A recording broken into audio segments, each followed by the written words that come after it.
I finally finished watching the Arrancar arc, and I have a lot of things I need to talk about. And while I definitely enjoyed this arc, and think it had some incredible moments, it does come with its fair share of problems, so without further ado, let's get into it. We pick up right where we left off, with the end of the incredible fight between Ulquiorra and Ichigo. And how does Bleach try to match this fight? By having Renji, Chad, and Rukia fight Yami, which has to be one of the weakest follow-up fights ever in anime, considering the fact that Yami is a Sparta rank 10 and was a character I made fun of constantly. And considering that Rukia was able to single-handedly take down Espada number 9, it seemed kinda pointless. That is until Yami reveals that he's actually the most powerful Espada, while also managing to be the dumbest Espada amongst the group.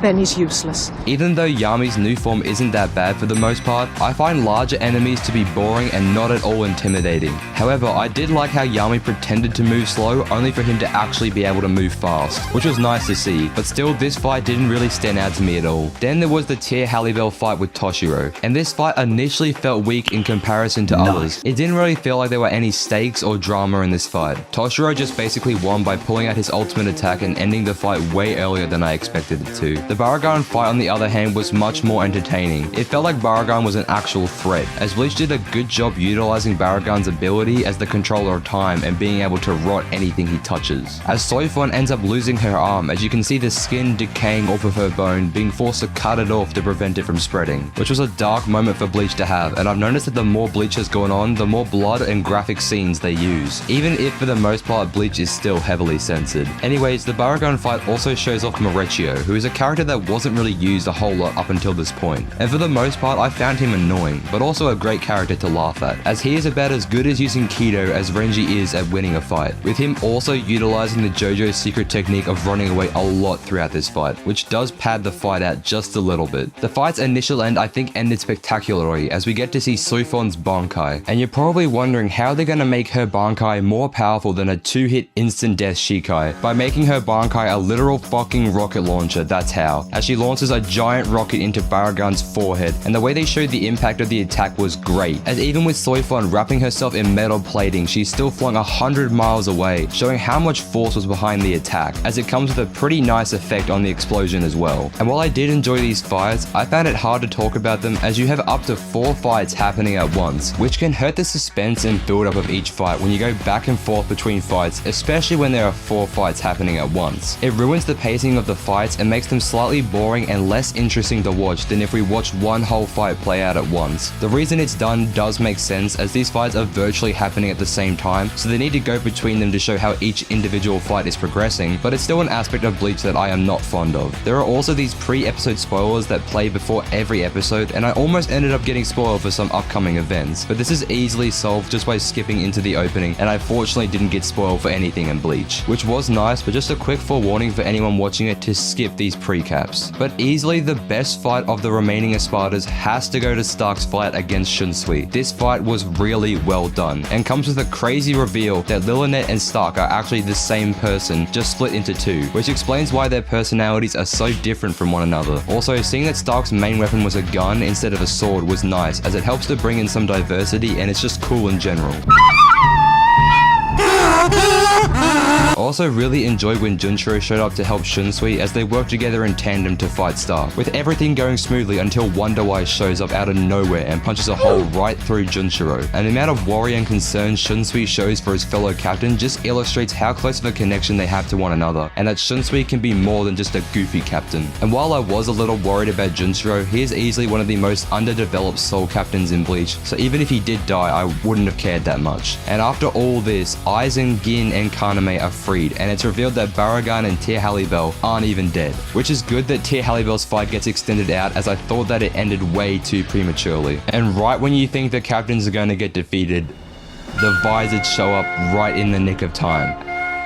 And while the Visors are not necessarily friends with the Soul Reapers, it's kinda like the enemy of my enemy is my friend mentality, as they both work together to take down Aizen. And the backstory did a good job giving context to why Shinji hates Aizen so much, and makes their matchup a lot more interesting to watch, as Shinji is out for some serious revenge. I was also looking forward to the Kaname vs Sajin fight, as it might be the best matchup Bleach has had, as 2 close friends turned enemies fight to the death. And even towards the climax of the Arrancar arc, Bleach still manages to work in comedy, which does a great job at striking a nice balance between all the full throttle action, as Rose just starts spelling out some melodramatic speech only to get smacked in the back of his head. I believe the comedy really helps to show a more human side to the Soul Reapers, and the emotional moments amplify this even more. The end of the Baragon fight I thought was both genius and hilarious, as Soifon is hesitant to work with Hachi until they make a deal that if they work together to defeat Baragon, Hachi will trap Kisuke in a barrier for a month, which is such a hilarious and petty thing for Soifon to do. While the trap they set for Baragon doesn't work, Hachi manages to outsmart Baragon as he teleports his disintegrating hand inside of Baragon, as there is no protection there from Baragon's powers, which in turn causes a giant fucking hole to manifest out of Baragon. And in his final moments, we see just how much hatred he has for Aizen, as his last attack is aimed directly at him. And while this fight was solid, the end of the Stark fight is even better, as both Rose and Love go up against Stark, with Stark summoning wolves who are a part of his own soul to fight for him. And I found this really interesting, as wolves are animals that hunt in packs, but Stark has always been alone his whole life, as this power and Lilynette are still him. While Rose and Love do a decent job, things don't really get interesting until Shunsui shows up again, as he sneak attacks Stark from the shadows. I found Shunsui's Zanpakuto to be one of the most original and fascinating Zanpakuto, as it is able to turn children's games into a life or death fight, which makes the fight more interesting as a result as they try to outsmart one another. It was sad to see when Lilynette and the wolves sacrificed their lives for Stark and him calling out to them, even though Lilynette was technically a part of him, so he would have known instantly that she was gone. And he's a character that I wish didn't have to die, as he didn't even seem that evil when compared to a lot of the other Espartas, with his backstory doing a great job at reinforcing that message of him wanting to be a part of a group but being too powerful to do that, as any hollow that gets close to him just disintegrates near him, as the original being before Stark and Lilynette split itself into two in order to find comfort in its own solitude, having a person there to prevent them from being lonely, which is an interesting way for him to be the only natural Arrancar in Bleach. And then we go to Halle Bell's fight, which is cut short thanks to Aizen showing up and disowning her, slicing her up and then just pieces out, which means that the last Esparta left is Yami, which is such a disappointing last Esparta. He's such a disappointment that he isn't even one of the main focuses of his final fight. He's more of a third wheel as Byakuya and Kenpachi start bickering and arguing with each other, which was really funny to see and shows off just how irrelevant Yami really was to the entire story. Ichigo also finally starts heading towards Aizen with Unohana, and we learn that his Zanpakuto is actually a part of him, his damaged cloak a representation of his own spirit energy. And while this is happening, there's the Kaname vs Sajin matchup that finally starts kicking off. This matchup was so interesting as Kaname was not a character I really liked that much and was honestly kind of forgotten about in Bleach. He sat around staring at computer screens despite being blind and didn't really do too much. While I do appreciate Kaname having screen time now, this doesn't really magically replace all the lost time in between, and especially how weak they made him look by having his Bankai defeated so easily. But I do believe that Bleach delivered where they needed to, and that was on Kaname and Sajin's relationship. This fight is the most personal and emotionally charged fight of Bleach yet, as they exchange blows both physical and mental. And we get to see Kaname's resurrection form, which was alright, but then he just goes out and turns into a goddamn moth. And this could be taken in multiple ways, but the way I saw it, it was a representation of his inner ugliness coming out, as he just starts insulting Sajin, calling him ugly, which is harsh to hear for Sajin, considering that Kaname was the first person to ever accept him. Kaname's backstory does a good job at showing us just how he got to this point, and why he chose power to achieve peace, as he puts aside his own morals to achieve his goals. And it also seemed throughout the backstory to me at least, that Kaname was trying to recruit Sajin to join him with Aizen, but only subtly. And I liked how during the fight they brought in Shuhei, Kaname's lieutenant, to really drive the nail into the coffin of just how far Kaname has strayed from the path. And during the fight's finale, Shuhei stabs his Zanpakuto into Kaname's head and activates his Shikai, with Bleach doing a good job at showing just how emotionally taxing it was for Shuhei to do this to his old captain. I would have loved to see what this scene looked like in the manga, and while this doesn't kill Kaname, it does leave him mortally wounded and leads to Kaname regaining his sight. With Kaname seemingly back to normal, he shares a beautiful moment with Shuhei, wanting to see Shuhei with his real eyes, before Aizen just turns him into some fucking pizza paste. The looks and reactions of Sajin and Shuhei are completely devastated, as even though Kaname was their enemy, they had such a deep connection with him that it still hurt them to see Kaname die in front of them, especially when it seemed like Kaname might have been good finally. And I love how the very next episode, Bleach kicks off with what is easily Bleach's best opening, Rambu no Melody. God damn, does this shit go hard. When we do come back to Bleach, the captains are trying their best to kill Aizen, and right when it seemed like Toshiro delivered the final blow, he actually stabbed Momo, which was a crazy moment, and thanks to Aizen's Shikai, he's basically invincible, with the only person who can really stop him being Ichigo. But that sure as hell doesn't stop Yamamoto from trying, as he shows off how jacked jacked ears, obliterates Wonder Eyes, and tells Aizen to square up, which was pretty entertaining, and Yamamoto sets up the perfect assist for Ichigo to attack, but he blows it and only manages to nick Aizen. But Aizen was still kinda pissed, so I guess mission accomplished for that sneak attack. And I guess that attack had some truth serum in it, as Aizen just starts dropping bombshell after bombshell on Ichigo. First being the Hogyoku is in his body, and to be fair, I wasn't really surprised by this, but cool nonetheless. Then Aizen really starts to ramp things up by saying that he has set everything up that has happened up until this point in Bleach, which was wild to say, and Ichigo basically says, well, how far back in Bleach? And so Aizen pulls out the fuck you card and says, since you were born. This shit was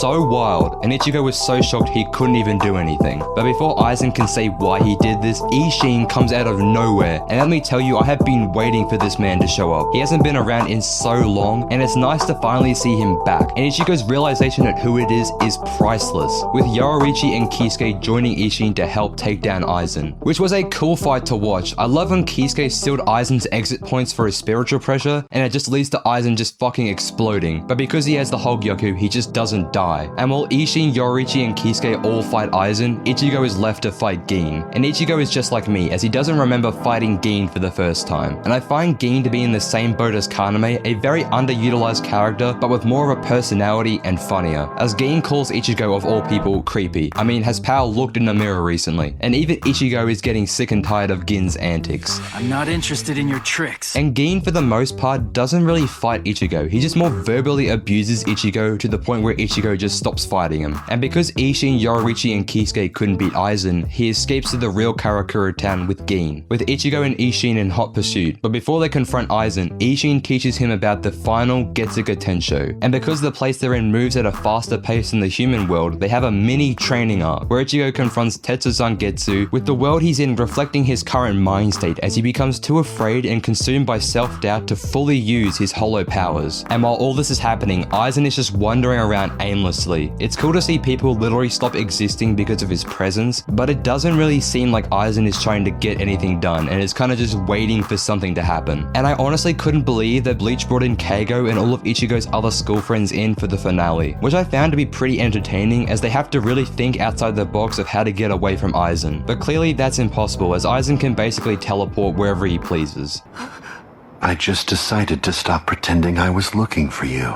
With the only person there to save them being Rangiku, desperate to learn about Gin's betrayal. But before she can really do anything, she supposedly gets killed by Gin. And while I like the build up and where the story is heading towards with this inevitable matchup, it doesn't really flow as well as some previous arcs. But I definitely love the Gin betrayal, which I thought came out of left field and wasn't really expecting to happen. And the number of blown holes Aizen has had in him during this arc is astonishing. Gin does get killed by Aizen, but I didn't really care too much. That sounds mean, but Gin didn't really get enough consistent time to shine when compared to other characters. But I do think his backstory helped to redeem his character and give much needed context to his actions and relationship with Rangiku, as it's revealed that Gin loved Rangiku. And this leads right into Ichigo showing up, and the new reveal was unbelievable. We are officially in the endgame now. And before Aizen can even finish his monologue, Ichigo facepalms Aizen, and I loved when Ichigo caught Aizen's blade, which was a nice callback to the Soul Society, but now Ichigo is the one looking cool. In response to getting cooked by Ichigo, Aizen finally brings out the big guns with a full incantation Hado 90 black coffin, which was straight up badass until Ichigo just bitch slaps it out the way. And it's during this point that we get to see how we learn about final Getsuga Tensho and what it is, as it means that he'll never be able to use his Soul Reaper powers after this point, with his battle against Zangetsu being a rather emotional one. As to win the fight, he has to stop resisting and accept Getsuga as a part of himself, with him saying goodbye to Zangetsu one last time. And with Zangetsu actually crying, as all he wanted to do was protect Ichigo, which I found as a really bittersweet end to their relationship. When we do come back to the fight, which I can't really call a fight, it's more like an Aizen beatdown, but after all that, Ichigo hits Aizen with one last Getsuga Tensho. And even with this attack, Aizen still survives thanks to the Hogyoku. And when it seemed like all hope was lost, the Hogyoku turns on him and Aizen's powers start to weaken as he ends up getting sealed, part in thanks to Kisuke. This scene was animated incredibly well, especially for early 2010s animation, and the delivery of the lines was out of this world, with a quick name drop about the Soul King, who apparently people don't really like but they just put up with him. Bleach tries to get some sympathy points for Aizen by talking about how he was so powerful he felt isolated, and how he wanted to be less powerful, which I think makes his character look weak as a result. And I mean, no, I won't be sympathizing with this man, but what I will do is admit that Chair Aizen is pretty cool looking. So while I do think that the finale of the Arrancar arc had some issues, as I believe they fumbled on Aizen by having him made out to be this evil, self-righteous asshole, only for him to get his ass whooped by Ichigo thanks to Ichigo having a mini training arc. There weren't any actual real stakes in this final fight. The outcome almost seemed predetermined before it even started, and I was surprised that Aizen's Shikai didn't play more of a role, as Aizen's own cockiness cost him a dub, because he could have at least tried to show his Shikai to Ichigo, which would have made him literally unbeatable. But I do think that for the most part this final fight was really good and extremely entertaining, despite how one-sided it was, and that overall the Arrancar arc has been an absolute thrill ride, with my only main issues being the fact that the pacing was awful, whether it be due to random filler episodes happening throughout, giant filler arcs, or pacing in between fights. It was a rough ride, but still, that's my only real issues with Bleach, with every other aspect of Bleach like the animation, art direction, and voice acting being top notch, and I am excited to see what the Fullbring arc is all about. Despite all the bad rumors I hear about it, I'm interested to see what it has to offer. Anyways, thank you all for watching, and I cannot wait to see you all in the next video.